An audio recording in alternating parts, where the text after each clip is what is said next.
আমাদের দেশের যমুনা গ্রুপ, এই বাবুল সাহেব কত টাকার যে মালিক ও নিজেও জানে কিনা সন্দেহ আছে। পইরা রয়েছে, মৃত্যুর সময় স্ত্রীও ছিল না, ছেলেরাও ছিল না, মেয়েরাও ছিল না, কেউ ছিল না, কেউ না।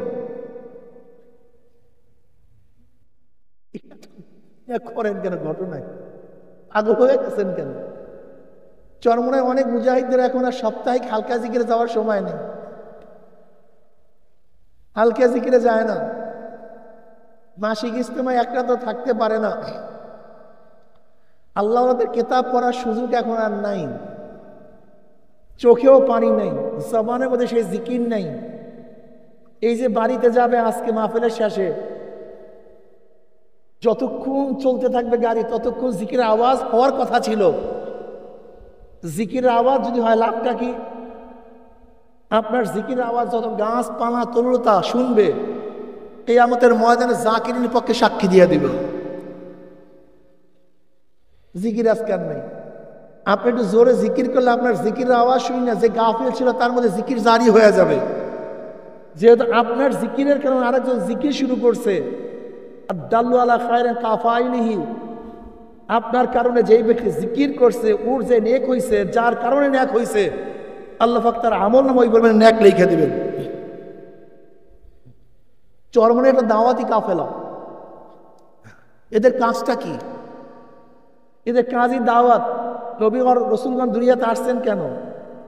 এই দাওয়াত দেওয়ার জন্য। নবী রসুলগণ দুনিয়াতে আসছেন কেন? এই পথ ভোলা লোকদেরকে আল্লাহর প্রতি মিলিয়ে দেওয়ার জন্য, বেনমাজিকে নামাজি বানাবার জন্য, মদ করতে মদ ছাড়াবার জন্য, অপকর্মকারীকে অপকর্মের থেকে ভালো কামে লাগাবার জন্য নবী রসুলগণ দুনিয়াতে আসছেন। এক কথায় বাজে লোক, খারাপ লোকদেরকে আল্লাহ ওয়ালা ফেরেশতাদের চেয়েও উত্তম বানাবার জন্য তারা দুনিয়াতে আসছে। এর জন্য নবী রসুলগণ দুনিয়াতে আসছে। চরমনের একই কাফেলা, একই কাম, একই কাজ, অন্য কোনো কাজ নাই তোমাদের।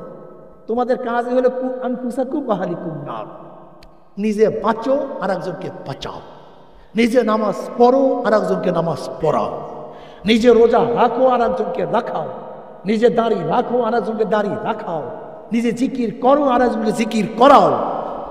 চরমরায় মুজাহিদ শুধু একা একা ইবাদত করতে পারে না, না পারে না, এটা চরমরায় মুরিদ না। আজকে মাহফিলের দাওয়াত দিয়ে 100 লোক নিয়ে আসছেন, এরকম কয়জন আছেন? 100 লোক দাওয়াত দিয়ে নিয়ে আসছেন, অনেকে নেই।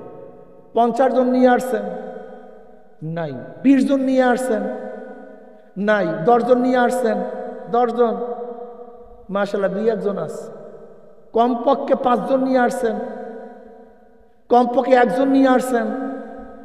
আপনি চরমনায় মুজাহিদ না, আপনার অভ্যাস শেষ। চরমনায় মুজাহিদ তো একা মাহফিল আসতে পারে, একা আসা তাদের কাজ না, একা আসা তাদের কাজ না। একজন মুজাহিদ যে গ্রামে থাকবে সেখান থেকে একটা গাড়ি আসবে, এই ছিল তাদের চেতনা। সেই চেতনা কই? নিজে চলে আসছে। আপনি চরমনায় ওনাদের কাজ বোঝেন না, আপনি নিজের কাজ নিজে বোঝেন না, এটা আপনার কাজ না।